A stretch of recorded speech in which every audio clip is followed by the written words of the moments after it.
بسم اللہ الرحمن الرحیم۔ معزز سامعین و ناظرین، آج کا ہمارا موضوع ہے راہ خدا میں خرچ کرنا۔ معزز سامعین، راہ خدا میں خرچ کرنا یہ بہت بڑی سعادت مندی ہے۔ اللہ تعالیٰ نے جس کو مال دیا ہے، اللہ کا دیا ہوا مال اللہ کے راستے میں خرچ کرنا چاہیے۔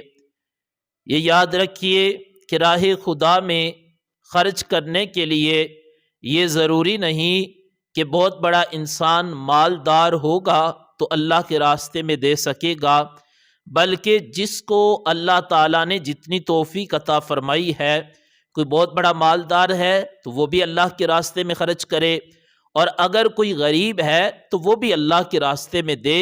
اس کا فائدہ کیا ہوگا کہ اللہ تعالیٰ مال میں برکت عطا فرمائے گا۔ حضور علیہ السلام نے ارشاد فرمایا، دو قسم کے اشخاص ایسے ہیں کہ جن پر حسد کرنا جائز ہے۔ عرض کی محبوب وہ کون؟ فرمایا ایک وہ شخص جس کو اللہ تعالیٰ نے قرآن کریم کا علم عطا فرمایا، اس کے پاس قرآن کریم کی تعلیم ہے، اس نے قرآن پاک کو پڑھا ہے، قرآن پاک کو سمجھا ہے، تو اس کے بعد وہ علم دین کو آگے پڑھاتا ہے، تو فرمایا اس بندے پر رشک کیا جا سکتا ہے، حسد کرنا جائز ہے کہ وہ بندہ کتنی نیکیاں کما رہا ہے۔ دوسرا فرمایا وہ شخص کہ جس کو اللہ تعالیٰ نے مال دیا۔ اب مال والے تو بہت سے ہوتے ہیں، لیکن جس کو مال دیا اور وہ اس مال میں سے اللہ کے راستے میں خرچ کرتا ہے، مخلوق خدا کی خدمت کرتا ہے، صدقہ جاریہ کے کام کرتا ہے، ایسے بندوں پر حسد کرنا جائز ہے۔ معزز سامعین، صدقہ یہ ایک ایسی چیز ہے کہ حضور علیہ السلام نے فرمایا صدقہ مال میں کمی نہیں کرتا۔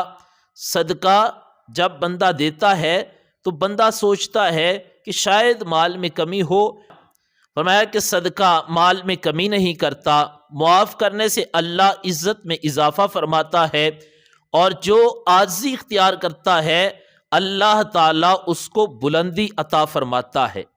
اب اگر ہم غور کریں ان تینوں چیزوں پر، ایک حدیث پاک میں حضور علیہ السلام نے تین چیزوں کا ذکر فرمایا، اور اگر ہم اس پر غور کریں تو ہمارے معاشرے میں کیا سمجھا جاتا ہے کہ اگر کچھ مال اللہ کے راستے میں دیا تو مال کم ہو جاتا ہے۔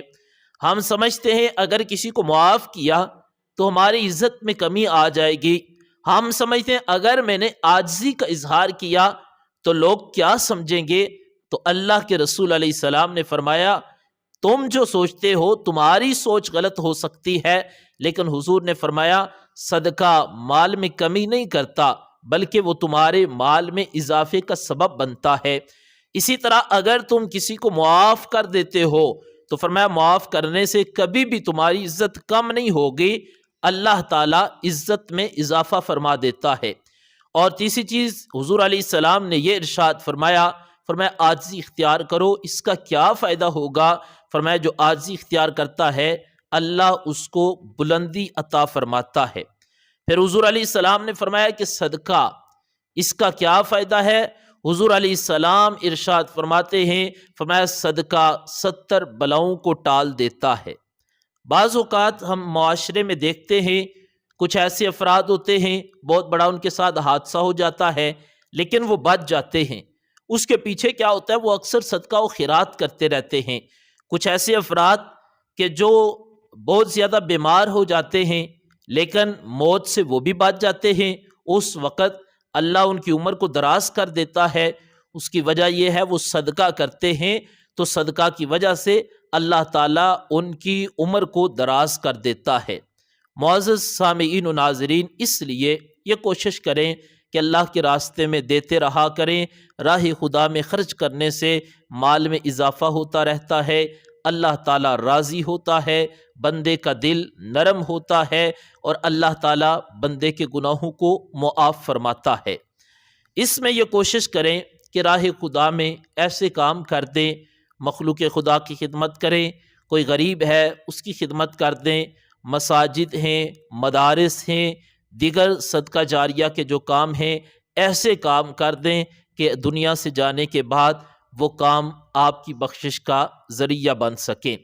اور اس پر ایک اہم بات یہ ضرور یاد رکھیں کہ جب آپ کسی کو دیں تو دینے کے بعد کبھی بھی اپنی نیکی کو ضائع نہ کریں۔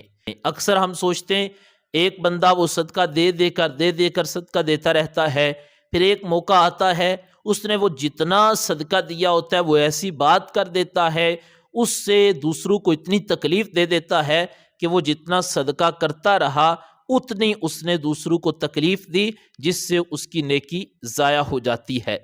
یہ کبھی نہ سوچیں کہ اگلا کیا کرتا ہے، آپ نے اللہ کی رضا کے لیے دیا ہے، اللہ دیکھ رہا ہے، آپ نے جس نیت سے دیا اس نیت پر کائنات کا رب ہی آپ کو اجر عطا فرمائے گا۔ اس لیے زیادہ سے زیادہ راہ خدا میں خرچ کرنا یہ اپنا معمول بنائیں، اپنی اولادوں کو اس چیز کی ترغیب دلائیں، دوست و احباب کو ترغیب دلائیں، اس کے دنیا اور آخرت میں بے شمار فوائد ہیں۔